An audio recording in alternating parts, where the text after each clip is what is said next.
दो लोगों की गिरफ्तारी हुई है। क्या बताया आरोपियों ने, किस वजह से उतनी तेज रफ्तार में गाड़ी चला रहे थे और सीक्वेंस ऑफ इवेंट क्या था? ये थाना गोमती नगर विस्तार में 21 नवंबर के प्रातःकाल एडिशनल एसपी श्वेता श्रीवास्तव के बेटे के साथ एक दुर्घटना हुई, जिसके संबंध में एक अभियोग पंजीकृत किया गया है, जिसमें इस घटना के जिम्मेदार दो व्यक्तियों को गिरफ्तार किया गया है और जिसमें प्रयुक्त की गई गाड़ी को भी बरामद कर लिया गया है। घटनाक्रम के संबंध में आरोपियों ने बताया कि उनके उसमें से एक आरोपी देवश्री वर्मा के चाचा ने एक नई XUV 700 अभी 2 महीने पहले खरीदी थी और उसके चाचा वर्तमान में लखनऊ में किसी शादी की वजह से आए हुए थे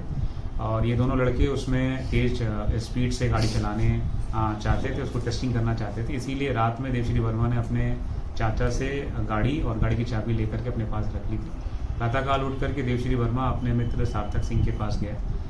जहां सार्थक सिंह के बारे में उसको जानकारी थी कि उसके पास लर्निंग लाइसेंस है, इसीलिए ये लोग सुबह में गए, जहां पे देवश्री वर्मा ने उसको बताया कि सुबह सुबह पुलिस चेक नहीं करती है। फिर दोनों वहां से गाड़ी लेकर के G20 रोड पर आए, जिसमें एक तरफ से देवश्री वर्मा गाड़ी चला रहा था और उसको उन्होंने आपस में शर्त रखी थी कौन ज़्यादा तेज गाड़ी चलाता है। तो देवश्री वर्मा भी बहुत तेज़ी से गाड़ी लेकर के निकला और रास्ते में एक माँ बेटी जो वहाँ पर थे उस समय मौजूद, उनसे ऑलमोस्ट भिड़ते भिड़ते बचे। पुनः जब वापस में G20 रोड पे वापस आ रहे थे तब गाड़ी की स्टीयरिंग देवश्री वर्मा से सार्थक सिंह ने ले ली और फिर उसको देवश्री वर्मा भी उकसाते रहे कि तुम मेरा रिकॉर्ड नहीं तोड़ पाओगे। इस तरीके से तेज़ी से गाड़ी चलाते हुए जब ये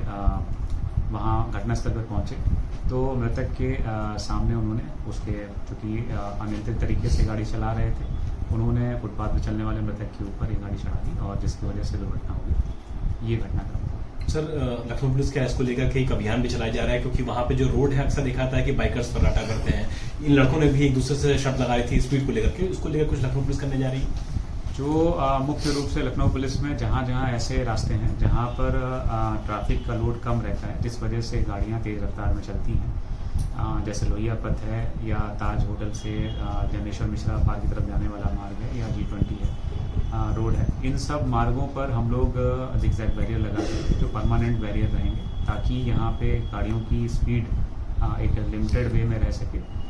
ये हम अभी ये परमानेंट करने जा रहे हैं। साथ ही में जो तेज़ रफ्तार में गाड़ियाँ चलाते हैं उनकी गिरफ्तारी या उनकी गाड़ियों की सीज करने के लिए जिस समय विशेषकर से ये कार्यक्रम सुबह के समय होता है तो उस समय विशेष टीमें गठित करके ऐसी गाड़ियों के खिलाफ कार्रवाई करेंगे और साथ ही जो लोग साइलेंसर लगा करके गाड़ियाँ चलाते हैं उनके लिए भी हम लोग विशेष अभियान चलाएंगे और उन सभी गाड़ियों को जिनमें साइलेंसर से हालत ज़्यादा आवाज़ आती है तो उन गाड़ियों को भी सीज करेंगे। आखिरी सवाल सर, क्या जो आरोपी है सार्थक सिंह, इसके पिता ने पहचान छुपाने की कोशिश की, गाड़ी छुपाने की कोशिश की और ये भी बोल दिया क्या कि सार्थक नाम का उनका तो कोई बेटा ही नहीं है? जो सार्थक सिंह इसमें मुख्य आरोपी है, जो गाड़ी उस समय चला रहा था जब दुर्घटना हुई, इन लोगों ने घर में जाकर के अपने परिवारीजनों से विशेषकर अपने पिता से बातें बताई तो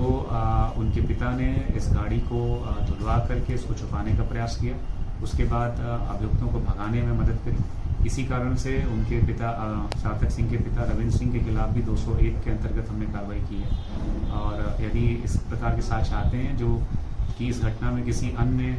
की भी दुष्प्रेरणा थी या फिर किसी अन्य की लापरवाही की वजह से घटना हुई है तो उसके खिलाफ भी हम कार्रवाई। ठीक है।